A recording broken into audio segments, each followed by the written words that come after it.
Okay, let's be honest. When was the last time you actually thought about your liver? Probably never. But here's the thing, if your hormones are out of whack, or if you're struggling with perimenopause symptoms, or if weight loss just feels impossible, your liver might actually be the missing piece. And if you're on bioidentical hormones, it's even more important. Today, we're breaking down exactly why. Welcome to the Feel Better, Live Free podcast brought to you by Thinlicious. I'm your host, Ruth Sukup, and here we'll talk about everything from the science of weight loss to practical tips for making your health a priority in the midst of a busy life. It's a little bit nerdy, a little bit funny, and a little bit revolutionary. So buckle up, friend, because it's about to get real.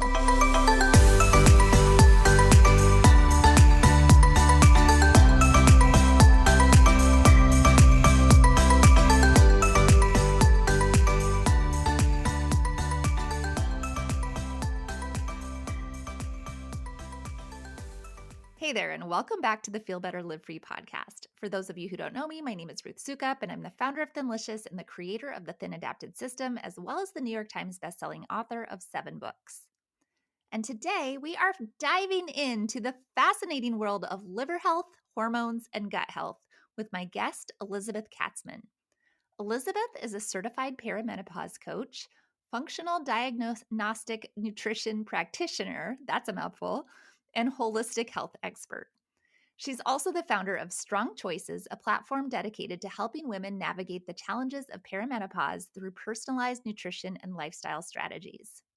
What makes Elizabeth's approach so unique is her background as a former medical malpractice attorney. So she's someone who really knows how to dig into the research and separate fact from fiction. And today, she's here to talk about why your liver is so critical to hormonal balance, how it impacts gut health, and what you need to do to support your body during perimenopause. I cannot wait for you to hear this conversation, so let's get right to it. Elizabeth, thank you so much for being here today. I'm so excited to talk to you. Thank you, Ruth. Nice to see you. Yeah. So let's just start with the question that I ask everybody. Tell us a little bit about yourself, who you are, what you do, and how you got to be doing what you are now. Sure. My background was as an attorney, and I had children. And as I started having children, I noticed some health issues, some frequent ear infections, and things like that turning up. And I wasn't really getting any answers from doctors. So I started researching on my own and figuring out, maybe I should try not giving them dairy. And then they never got another ear infection. And I realized early on that if I wanted to have healthy children, I was going to have to take more ownership and play a larger role in it.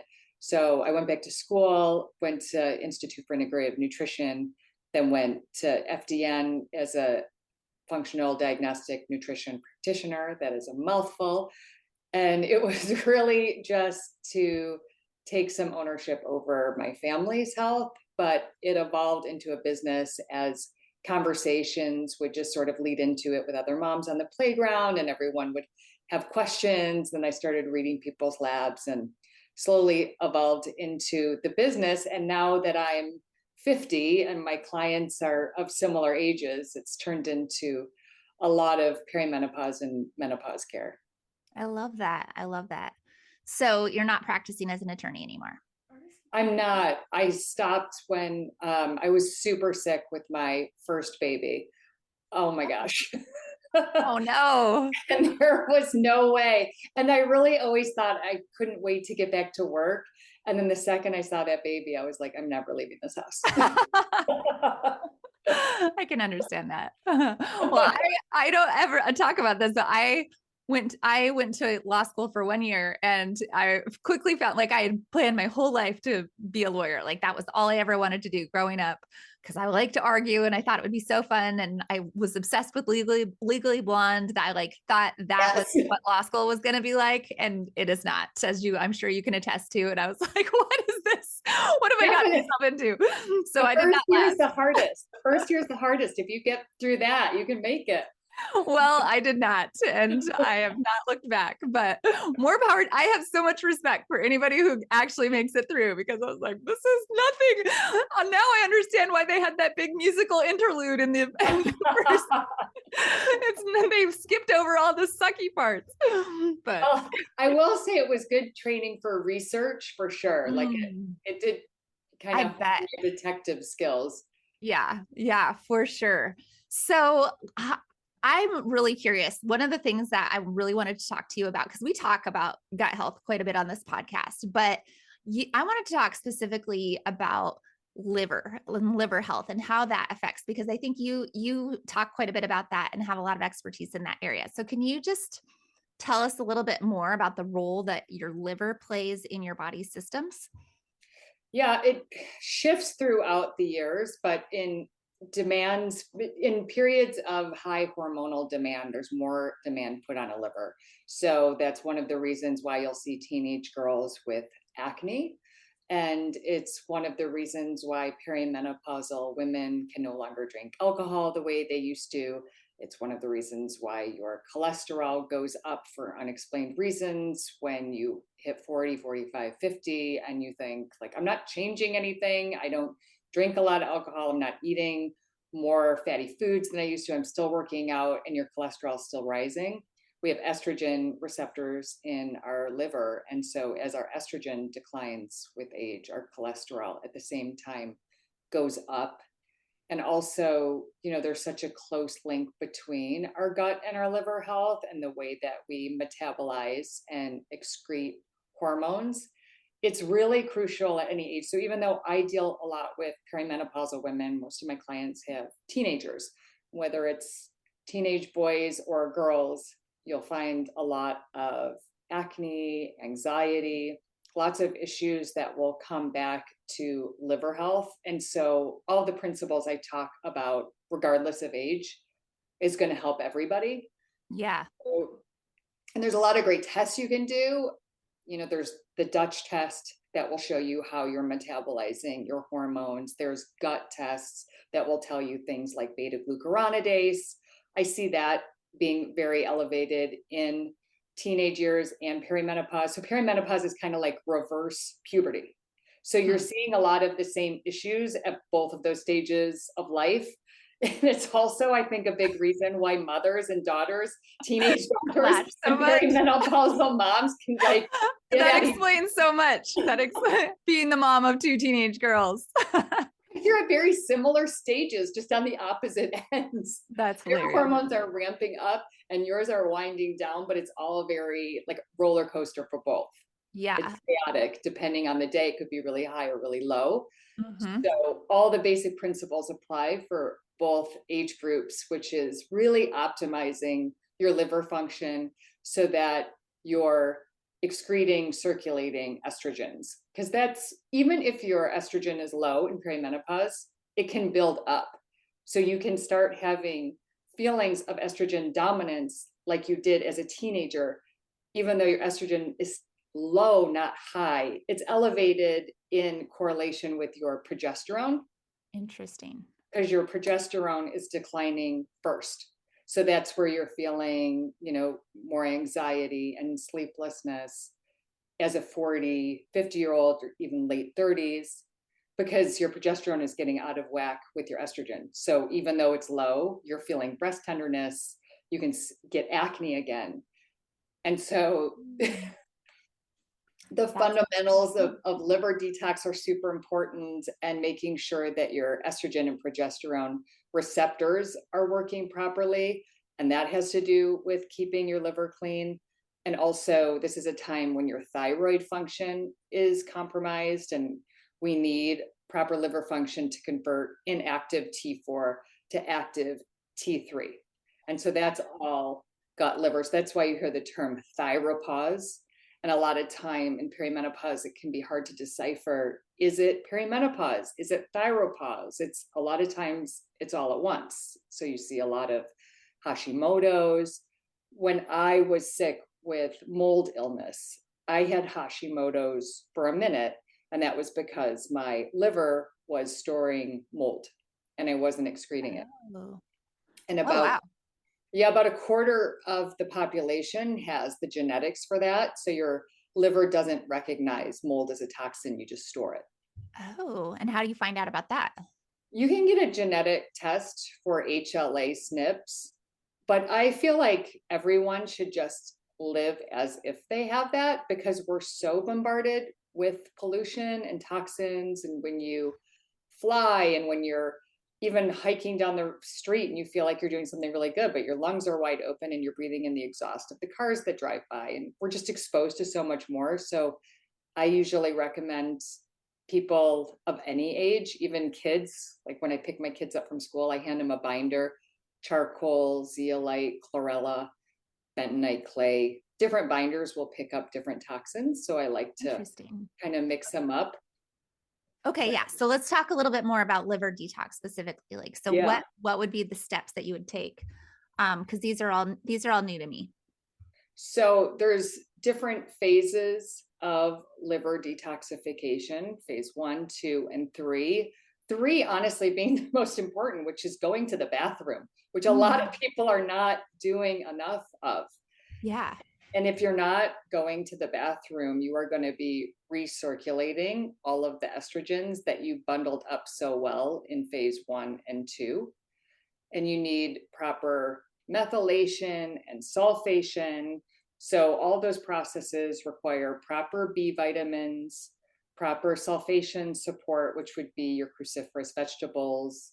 And there's really great supplements, sulforaphane supplements that are great for that, because sometimes it can be hard for people to get enough cruciferous vegetables. And Hmm. then the methylation part, people talk about the MTHFR gene SNPs all the time. And I feel like it's a bit of a misnomer. I have clients a lot saying, but I have MTHFR and I have 2 copies. And most of us have some sort of SNP of the MTHFR. So again, similar to the mold genetics, I like people to just live as if.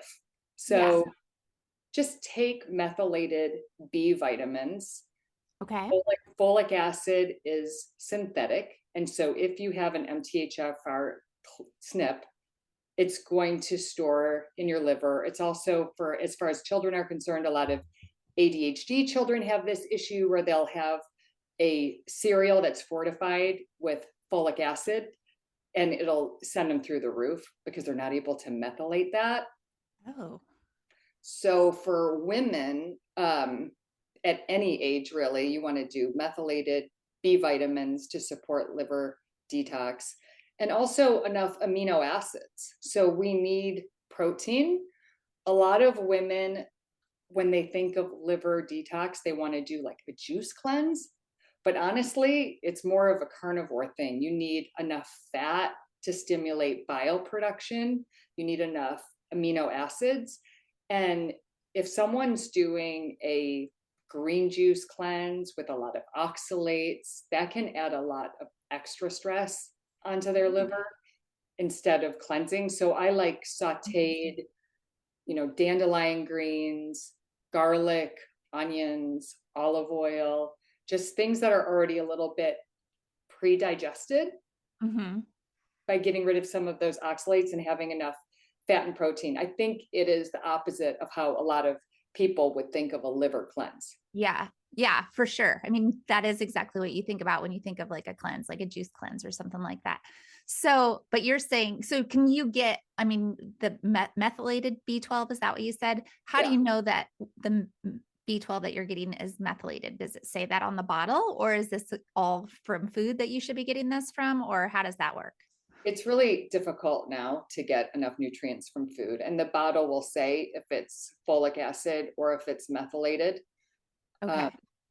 and really, most of the really higher quality supplement companies will be methylated. Okay. Good to know. Yeah.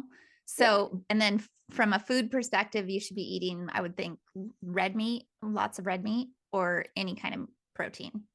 Yes, red meat. Uh, red meat's superior to chicken Yes. and turkey and that sort of thing. You're definitely going to have more minerals, more choline. Our liver loves choline, so egg yolks, when you scramble your eggs or you do sunny side up, just don't overcook them because you want them on the more undercooked side. There's also Oh, phosphatidylcholine supplements. Recently, I have discovered that, so there are a few companies that have phosphatidylcholine supplements, but they're sunflower lecithin based, so they're not animal based. But what I see in results is that phosphatidylcholine isn't getting intercellular. So I've switched over my clients now to egg yolk, animal based phosphatidylcholine supplements. Dr. Goodenow has a great one. He's a specialist in Alzheimer's prevention. okay. Gosh, I mean, this is like, these are supplements that I've never heard of before. I mean, from really like people talking about it. So is this something that you recommend for everyone just for overall liver health? Just make sure that you're taking these things and getting these right things. Like, what's the consequence of not having your liver be super healthy? And how does that relate to Yeah. gut I mean, I always say it's easier to stay healthy than to get healthy. health? And Mm-hmm. our liver is such a core part of our overall wellness. And most people's livers are overworked and overstressed. So I do think that being aware and cognizant of your liver health on a daily basis is really important. And depending on the person and the age, you don't necessarily have to do it every single day. For a child, you could give them a methylated B complex every other day. They don't necessarily need that every day. And acetylcysteine, NAC, is a great one that you could do every other day. For my clients who have endometriosis, that they're more like 3 times a day. So it's really individual, but Mm-hmm.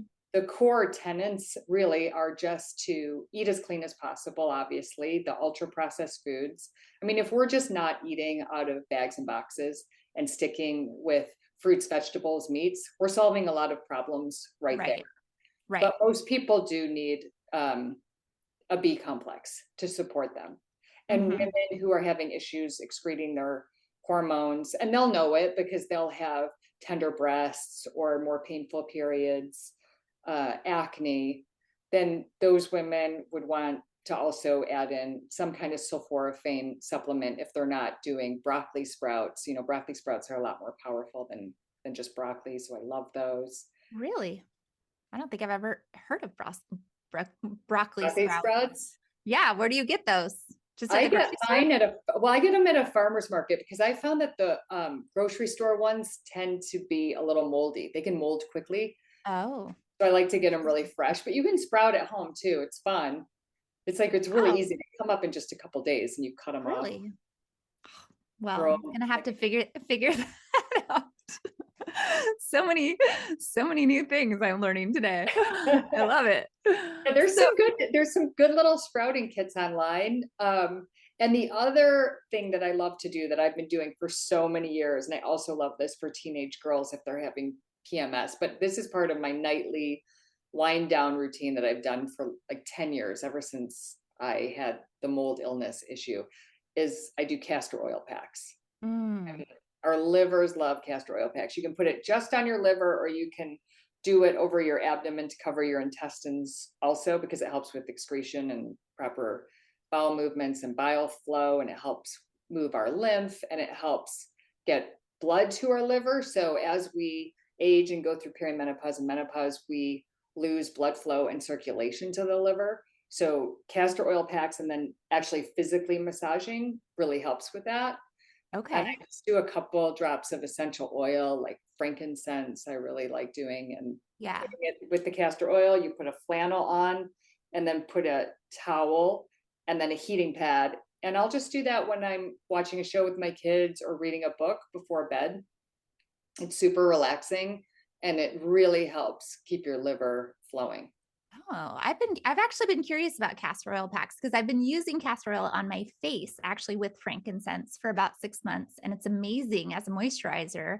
Yes. Super cost effective too compared to all those expensive moisturizers. But I've seen the packs and stuff, and so I was curious. Do you put it like right on your skin and then put the flannel over top, or do you add it to the flannel and then put that on top? Or I'm like, I don't know how to do it. So Well, there's give lots us of the tutorial. complicated. You can make it really complicated. So I do it the simplest way, which is just putting a bunch of castor oil into my hand, putting a couple drops of oil, and then I massage it on my stomach.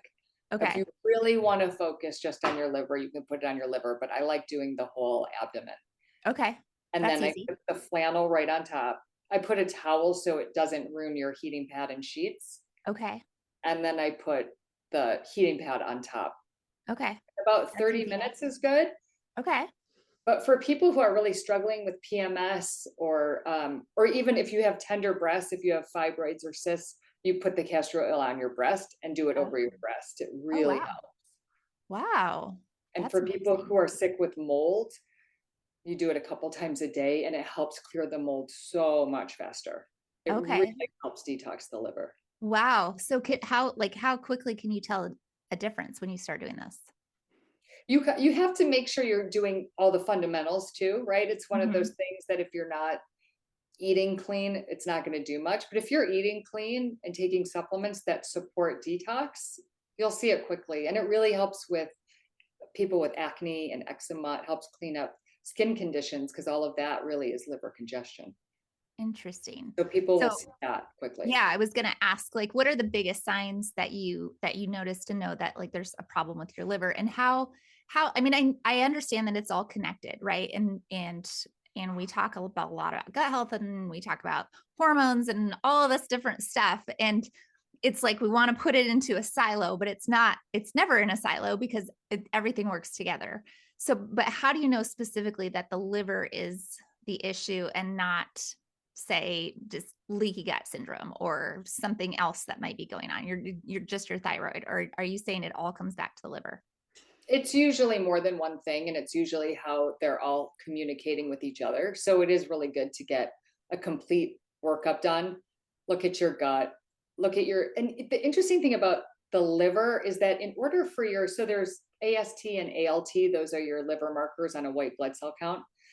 But in order for those to be really elevated, there's got to be some major issues going on. So your liver enzymes can look completely normal, but you're still having a functional issue. You're still having liver congestion. So whether you're having gut issues or thyroid issues, or you're feeling like you have excess estrogen, it's all going to be supported by the liver and keeping it clean, regardless of what any test says. Because Mhm. if you're having gut issues, you're putting extra pressure on your On liver. your liver. Yeah. That makes sense. So it's So, hard to put the pieces together by just looking at one thing. So the mhm. way that I work with a client is never to address an issue. And clients want to do that all the time. They'll say, well, this says right here that I have Hashimoto, so we have to get after those antibodies. And I'm like, yes and no. I don't like to kind of pin the tail on the Right. one thing. That's It's what traditional medicine does. right. You It's go the to this whole thing. specialist for this thing, and this specialist for this thing, and this specialist for this thing, and nobody's talking to each other, and they're all putting you on pharmaceuticals, and it's all like it's a mess. It actually, our modern medical system drives me crazy. I don't need to go on my tangent about it, but it is like when you really think about it, because you can't talk about one without realizing that it's all connected. And this, like, luckily, the solution for most of it is very similar too, right? It always comes Yes. down to like eat lots of protein, lots of red meat, healthy fats. And I think, and then obviously adding in these other things too, and getting the right nutrients, and it all comes down to it, and you'll start to see improvement in all these different areas. Well, that's why it gets so frustrating when you have a teenage girl that will go to a doctor and they'll say, well, just take the pill. And she'll say, well, I'm not sexually active or whatever. Well, that's just, the pill will help your acne. The pill will help your PMS. But why? But why are those things an issue? And doctors also really want to put perimenopausal women on the pill for the same reasons, because it's reverse puberty and it helps regulate things. And again, it's not helping you with your root cause. And it is so frustrating. Right. Yes, very frustrating. So one question I wanted to ask, because I think this comes up a lot for my clients, because we advocate for a diet that's high in protein and high in healthy fats, is gallbladder. And obviously the gallbladder and liver are very closely connected. So what happens when you have gallbladder issues? How does that, or have had your gallbladder removed, how does that tie into all of this liver detox stuff? Well, again, a castor oil pack is going to be great for that on a nightly basis. I really like Tudka for that too, to keep it flowing. Adka, what's that? Tudka is a supplement that helps in a number of ways. It helps with bile flow, and it also helps with mitochondrial function. So Oh, it helps a lot, and I really like it for perimenopausal women. I also really love it for people who are having issues with mold, but it really helps with bile and helps the liver detox. What else were we saying? Oh, gallbladder. I forgot what the question was. Gallbladder. So, Gallbladder. like, is there something different? I mean, adding the castor oil packs, adding the Tutka, is there anything else you should be different? Because the resistance I see, and maybe you see this too, is, well, I've had my gallbladder removed. My doctor says I'm supposed to not eat red meat and not eat fat, right? Oh, Like, yes, yes. so then you're like, well, but actually, so what do you Yeah, no. what do you say? Because you've got way more medical credentials than I do. No, I mean, I got the school of Google behind me. I always say, listen to your doctor. And if it were me, I would still eat plenty of red meat and fat and protein and take digestive enzymes and HCl, especially, through perimenopause, menopause, when our stomach acid is really going down.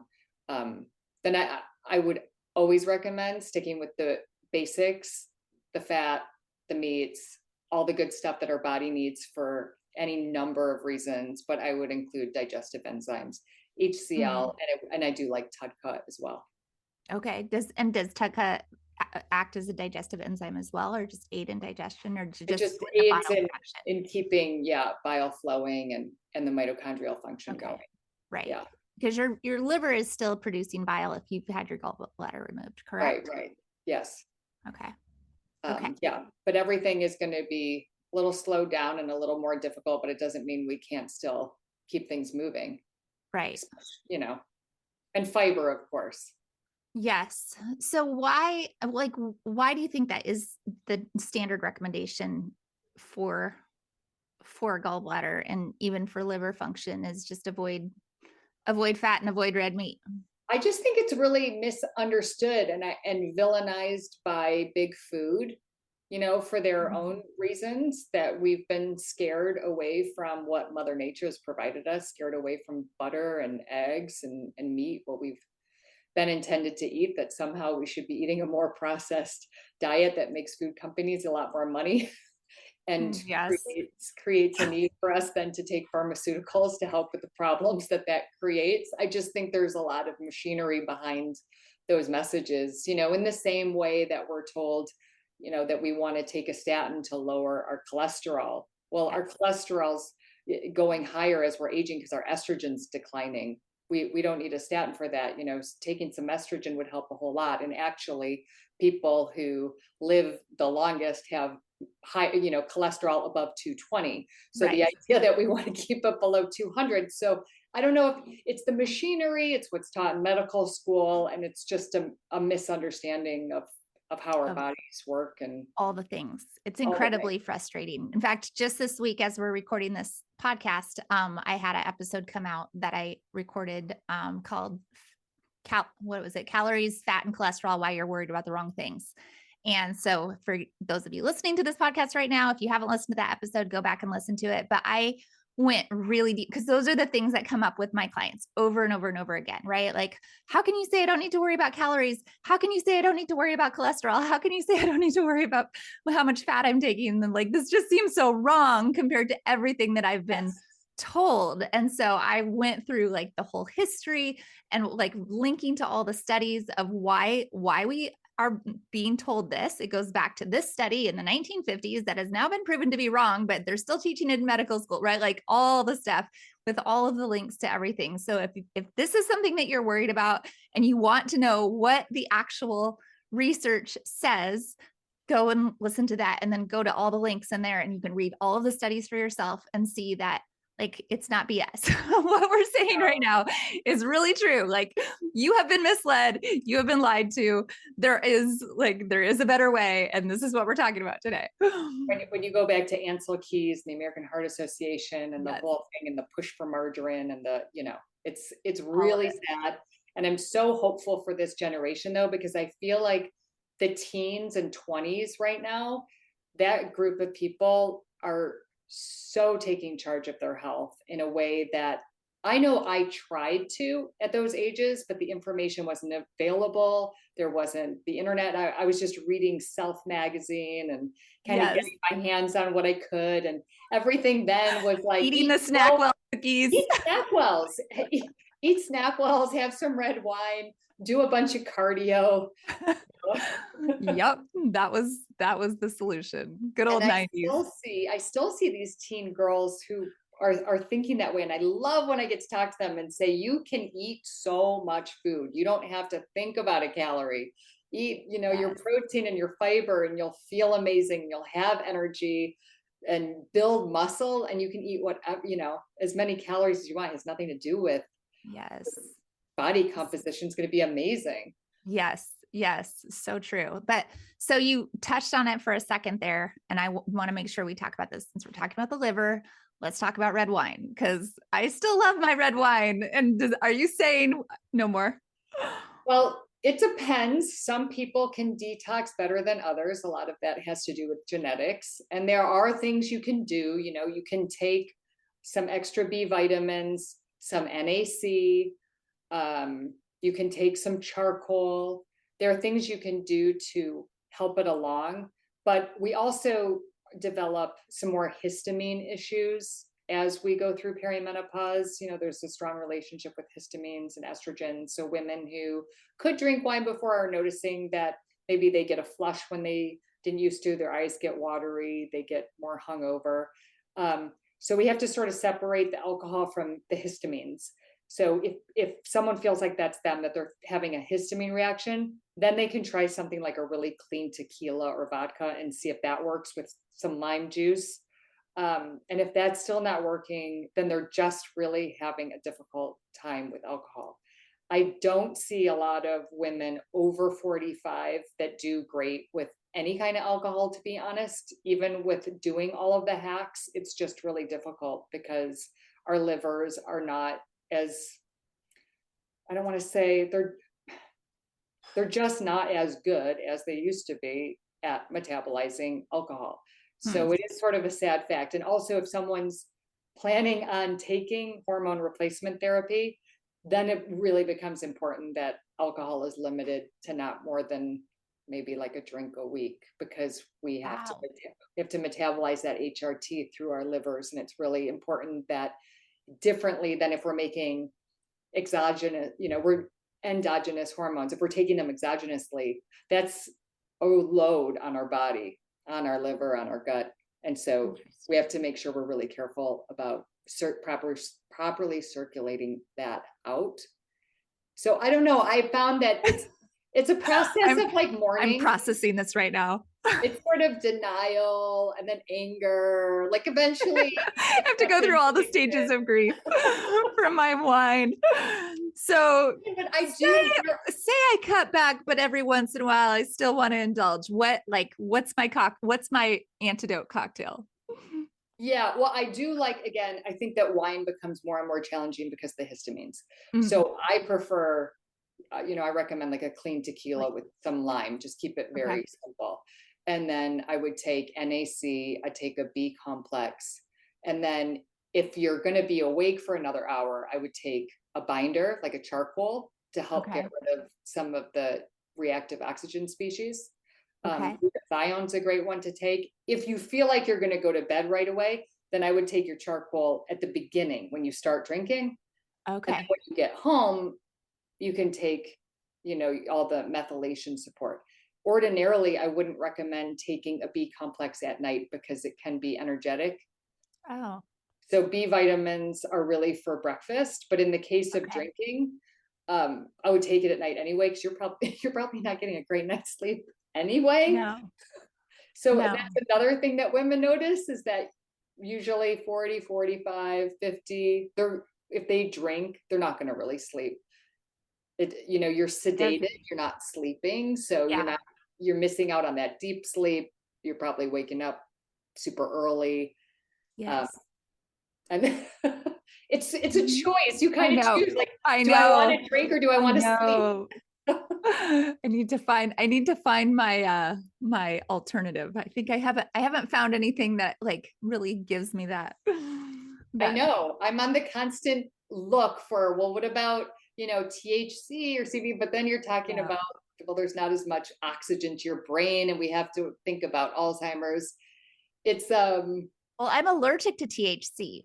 So oh I really? get violently ill from THC. Yes, I've learned that the hard way from some friends who gave me gummies. That was Oh, not a good thing.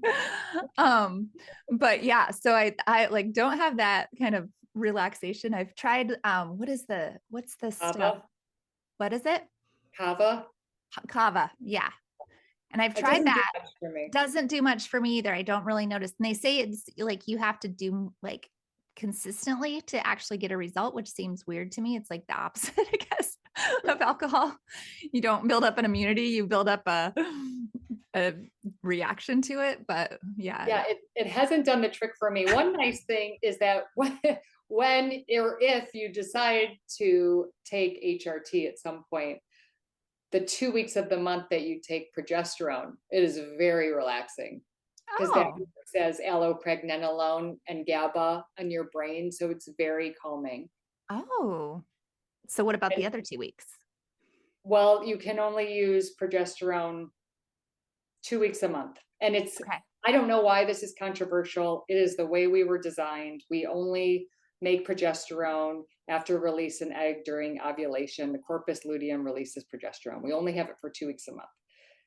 But for women are told in menopause and perimenopause basically that, dealing with the period is a pain in the butt. Why not just get rid of it? And if you take progesterone all month long, you won't get a period. But honestly, me personally, I'm going to be cycling even as an old lady, which may sound gross, but having a menstrual cycle is a longevity sign, and it's your monthly report card to let you know everything's going well. Okay. And the Interesting. yin and yang of progesterone and estrogen is, it activates tumor suppressor genes, and it works with osteoclasts and osteoblasts for our bone health. There's a reason that there's a rhythm to it. And so it's Mm-hmm. really important to continue that rhythm. And a lot of doctors really don't agree with that.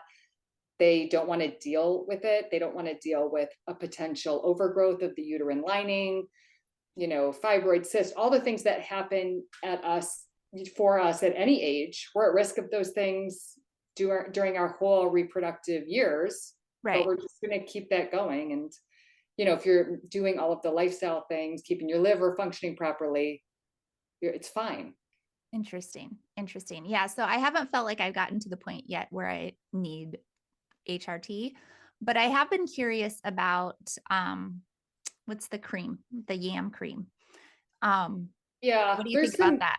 there's some yum creams, or Dr. Anna Kabeka has a cream that people like with pregnenolone, and I think it's good for the perimenopause years, and adaptogens and maca, flax seeds. There's a lot of natural things you can do for those early perimenopause years. Mm-hmm. There's a few different phases of perimenopause. There's the earlier years where you feel like things are just kind of off, but you're not ready to take progesterone yet. And I feel Yes. like that's a great time where you can kind of do, the yams and the vitex and chase tree. Those are all things to help ovarian function and are going to help you get a better ovulations to make sure that robust progesterone is let out in the luteal phase. You can do that early perimenopause, and then you'll notice when you can't anymore. You'll just feel it. You'll You'll feel that feel the it's not difference. working as well. It may be anxiety, it may be sleep, and then you'll kind of know, like, maybe it's time for, typically the way I do it is I'll do the progesterone first, and I'll tell a woman, on day 14, 15, or 16, take that until the day of your first period. And that Okay. will do well for mid to late perimenopause. You really don't, have to add an estrogen until later in the game. Later on. depending on if you're, Good depending choice. on the person, but Yeah. Yeah. And what's so interesting to me is that, and maybe it's just that, like, now that I'm at this age, right? It's having the conversations, but it comes up a lot amongst my friend group, right? Because we're all kind of in this mid 40s to mid 50s age range. And yet I don't feel like it really is like common knowledge, right? Like nobody no, really knows what's going on, right? We're all like, yeah, it's this perimenopause thing, but nobody really know. Like it's almost like it's this secret or ignored by the world at large that yes, that half the population experiences this at yeah. some point in their life. So why are we So not like giving more attention to it? doctors aren't trained in it. They don't teach Mhm. it in medical schools, and only 30% of OBGYN residencies even That's so train for it. crazy. It's So, and crazy. a lot of women just assume that their OB is going to be their go-to Yeah. because that's their, but those are your reproductive years as your OB, really. But once Right. you get into perimenopause, the And odds are everybody's like, woo, don't know what to do with you. 70% of them haven't even been trained, and the 30% that have been trained poorly. So those are the ones that are going to be putting you on the pill or on a low dose patch. They're the ones that are going to be saying, oh, you can't really test because your hormones are so crazy. You can't even test. We'll just, see how it goes. And, but you can test, you can look at things like FSH, if that's above 25 or even getting close to the 20s, that you're getting ready for some HRT. um, it's Yeah. you should definitely be testing, and I love to test girls in their 20s and see, especially if they're feeling well, to catch them at a phase in their life where things are going well, to see what their optimal ranges are, because it does vary. Some women need a whole lot more estrogen and some women need a whole lot less. Hmm. Interesting. Yeah. To start like taking control of it when early before you even get to this phase seems really smart. As a And mom of girls, it's given me some food for thought, yeah, conversations that I need to have. it's good But information to have for them. I mean, what like my takeaway from this whole conversation is how critically important it is to like take ownership of this, like as you're if you're listening to this, right, take ownership of your own health. Don't trust that your doctor that you've seen for the last 30 years is going to know what they're talking about when it comes to this phase of your life. And there are really good options out there, but it might require testing, probably will require some testing and experimenting, but find somebody who can actually help you get the right answers and get the right treatment, who actually knows what they're talking about. Like don't just sit back and trust that somebody's given you the right answer. No, That's and I always what it love comes down this to. stage. I feel like it's so Yeah. empowering, and it bums me out when I hear women say, "Oh, getting older sucks," and "Oh, this is getting older." And I'm like, "Ladies, you could feel your best. You could feel Yeah. your most motivated, have the most energy, have great muscle tone, sleep well. Like you can do all of that." But Yeah. we need to really empower ourselves. And I also think it's nice that we've been through enough in life that hopefully we're in a stage now where we can advocate for ourselves and speak up and say, no, that doesn't feel right. And, I Yes. think I'm going to find a different practitioner now. I think that this is a stage in my life where it's time to maybe move on to someone else, or maybe just add to your group of practitioners. I love that. I do think it's a really great time in our life to take control of things. For sure. So I feel like we could talk about this for a long time, but we are out of time. But I want to make sure that people know how they can find you and work with you if they want to work with you. And you have a liver supplement too, right? That can help with liver detox. So tell us a little bit about that. I do. I have a detox diva with a lot of good herbs and milk thistle and to help your liver flowing. I like to take it before I do a castor oil pack. So Oh, a lot of times what I'll do is I'll take a detox liver supplement before castor oil, and then I'll take a binder after, because you just have pushed a bunch of stuff through and now you can grab it with a binder, okay. especially if it's right before bed, because again, you want to take binders away from supplements. But that is one of the things I like to do. I do post a lot on Instagram at Strong Choices One, and I have a lot of information on my website at strongchoices.com. Awesome. And we will make sure that we are linking to all of that in our show notes as well. So, and actually, some of the other supplements that you mentioned, we'll make sure to link to all of those in the show notes as well so that people can find them. Cause I know we talked about a lot of different things. And we'll make sure that we get those all included as well. Elizabeth, thank you so much. This was a wealth of information. And I'm like, I gotta go do a castor oil pack now. Gotta go cleanse my liver. Yes. Maybe give up on wine. I don't know. We'll see. Think about it. Thank you so much.